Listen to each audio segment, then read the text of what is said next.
ሰላም ሰላም በብዙዎቻችሁ ጥያቄ መሰረት ስንገዛ ሳይሆን ስንሸጥስ ወርቅን በአዲስ አበባ በኢትዮጵያ እንዲሁም በዱባይና በባህሬን በስንት ነው የምንሸጠው የሚለውን መረጃ ንገረን ባላችሁት መሰረት እሱ መረጃ ይዤላችሁ መጥቻለሁ።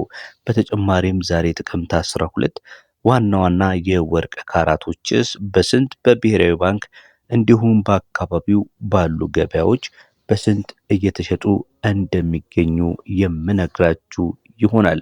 ከዛ በፊት ግን የማስቀድምላችሁ በተለይ ደግሞ በአዲስ አበባ ፒያሳ ወርቅ ቤቶች እንዲሁም በዱባይ እንዲሁም በባህሬን ወርቅን በተለይ በ18 ካራት እና በ21 ካራት በስንት መሸጥ ይችላል የሚለውን እንነግራችኋለን ማለት ነው። ከዛ በፊት ግን ለዚህ ዩቲዩብ ቻናል አዲስ ከሆናችሁ የተለያዩ የምንዛሬ እንዲሁም የተለያዩ ከወርቅ ጋር የተያያዙ መረጃዎችን የምናቀርብበት የዩቲዩብ ቻናላችን ነው። አዲስ ከሆናችሁ ሰብስክራይብ በማድረግ እንዲሁም ላይክ ሼር በማድረግ ቤተሰብ ሁኑ።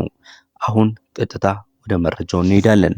እንግዲህ በኢትዮጵያ የወርቅ ዋጋ ላይ በዓለም አቀፉ ገበያ በተለይ ደግሞ በጥቁር ገበያ የምንዛሬ ዋጋ ላይ ተጽዕኖ እንዳለው እጅግ በጣም ይታወቃል።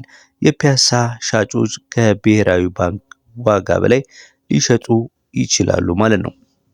እንግዲህ አንድን ወርቅ ይዛችሁ ስትሄዱ መግዛት ስትፈልጉ ከፍተኛ ዋጋ ነው የምትጠየቁት። ነገር ግን ለመሸጥ ስትሄዱ ደግሞ ያው ይታወቃል ገዢዎቹ ዋጋውን ያወርዱባቸዋል ማለት ነው። ነገር ግን በአዲስ አበባ ግምታዊ ዋጋው ደግሞ በ18 ካራት እና በ21 ካራት አንድን ወርቅ ይዛችሁ ስትሄዱ በስንት ልትሸጡት ትችላላችሁ የሚለውን እነግራችኋለሁ።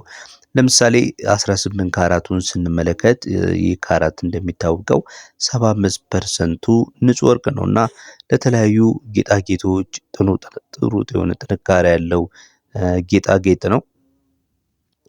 ስለዚህ በጥሩ ዋጋ በተመጣጣኝ ዋጋ ልትሸጡት ትችላላችሁ። ከስንት እስከ ስንት ካላችሁኝ ደግሞ አንዱን ግራም 18 ካራት ወርቅ ከ8500 እስከ 10500 ድረስ መሸጥ ትችላላችሁ ማለት ነው። 21 ካራቱን ካላችሁን ደግሞ አንዱን ግራም 21 ካራት ይሄ 87.5 ንጹህ የሆነ ወርቅ እንግዲህ ንጽህናው ከፍተኛ ስለሆነ ዋጋውም ከ18 ካራት ይበልጣል። በስንት መሸጥ እንችላለን ካላችሁኝ እንግዲህ በአዲስ አበባ ፒያሳ ወርቅ ቤቶች መረጃ መሰረት ከ10,000 ብር እስከ 12,500 መሸጥ ይቻላል ማለት ነው። ስንገዛ ደግሞ በስንት እንደሆነ መጨረሻ ላይ እነግራችኋለሁ። ሌላው የምነግራችሁ በዱባይ ነው። በዱባይም የወርቅ ንግድ ማዕከል መሆኑ ይታወቃል። በተለይ በዓለም አቀፍ ገበያ ጋር የተያያዘና በዱባይ ዲርሃም ነው የሚሸጠው። የተለያዩ የአንጥረኛ ስራ ወይም ደግሞ የዲዛይን ሜክ የሚያደርጉ ሰዎች ቻርጅም ያደርጉበታል ማለት ነው። ነገር ግን ግምታዊ ዋጋውን አስቀምጥ ካላችሁኝ ባለ 18 ካራት ላይ በዱባይ በ190 ዲርሃም እስከ 220 ዲርሃም ልትሸጡት ትችላላችሁ ማለት ነው። 21 ካራቱን ደግሞ ከ220 ዲርሃም እስከ 250 ዲርሃም ነው መሸጥ ለምትችሉት ማለት ነው። ሌላኛው ደግሞ በባህሬን ያለው ዋጋ ነው። እንደ ዱባይ ሁሉ በባህሬንም የወርቅ ዋጋ ገበያ ክፍትና እጅግ በጣም በከፍተኛ ደረጃ ማርኬቱ በጣም የሚታወቅ ነው። በተጨማሪም መሸጥ የምትችሉት ወይም መግዛት የምትችሉት በባህሬን ዲናር ነው። ከሌሎች ምንዛሬዎች ጋር ሲነጻጸር እንደምታውቁት ከሆነ የባህሬን ዲናር እጅግ በጣም ከፍተኛ ነው። ስለዚህ በዚህ በ18 ካራት እና በ21 ካራት ወርቅ በስንትና በስንት መሸጥ እንችላለን የምትሉኝ ከሆነ አንዱን ግራም ማለት ነው ከ18.5 ባህሬን ዲናር እስከ 21.5 ባህሬን ዲናር የ18 ካራቱን መሸጥ ይቻላል ማለት ነው። ከዱባይ ትንሽ ወይም ከፍ ያለ ወይም ደግሞ ዝቅ ያለ ሊሆን ይችላል ማለት ነው። 21 ካራቱ ደግሞ ከ21.5 ባህሬን ዲናር እስከ 25 ባህሬን ዲናር ሊሸጥ ይችላል። ይህ እንግዲህ 21 ካራቱ በባህሬን በአረብ ሀገራት እንዲሁም ተፈላጊ ነው። በተለይ ደግሞ በየመደብሩ ሊለያይ ይችላል የሚለውን ግን እዚህ ጋር እንድትይዙልኝ ፈልጋለሁ ማለት ነው። እየተከታተላችሁ ያላችሁት የዛሬን የጥቅምት 12 2017 ዓ.ም በፒያሳ ወርቅ ቤቶች እንዲሁም በዱባይ በባህሬን በስንት ወርቆቻችንን መሸጥ እንችላለን፣ በተጨማሪም ደግሞ የዛሬው ገበያስ ምን ይላል የሚለውን እንነግራችኋለን ማለት ነው። አሁን የዛሬውን ገበያ ዋናዎቹን ወርቆች በተለይ በብዛት የሚፈልጉትን እነ 21፣ 22፣ 23 ካራት፣ 18 ካራት እና 14 ካራቶችን እነግራችኋለሁ ማለት ነው። ስትከታተሉ ታዲያ ቻናሉን ሰብስክራይብ ሳታደርጉ እያያችሁ ካላችሁ ሰብስክራይብ እንድታደርጉ በትህትና እየጠየቅን ወደ ግዢዎቹ እንሄዳለን ማለት ነው። ብሔራዊ ባንክ ዛሬ በወጣው መረጃ መሰረት 14 ካራቱን በ7985.88 የአሜሪካ ዶላር ወይም ደግሞ በ11954 ከ27 በመሸጥ ላይ ይገኛል። ትላንት ከነበረበት እንዲሁም ሰኞ ከነበረበት በአንድ በ200 ብር አካባቢ ዝቅ ብሏል ማለት ነው።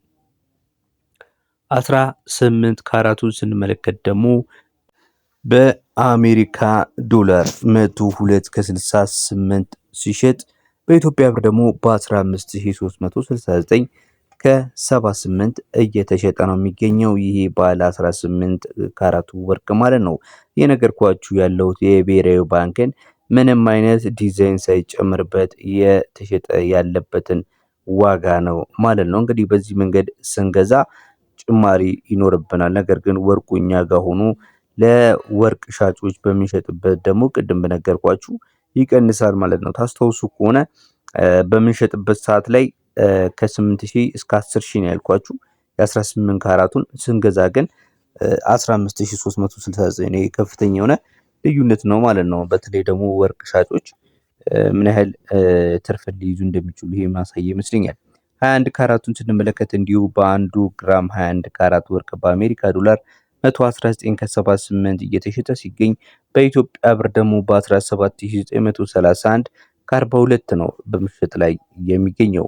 ሌላኛው ምንዛሬያችን 23 ካራቱ ነው።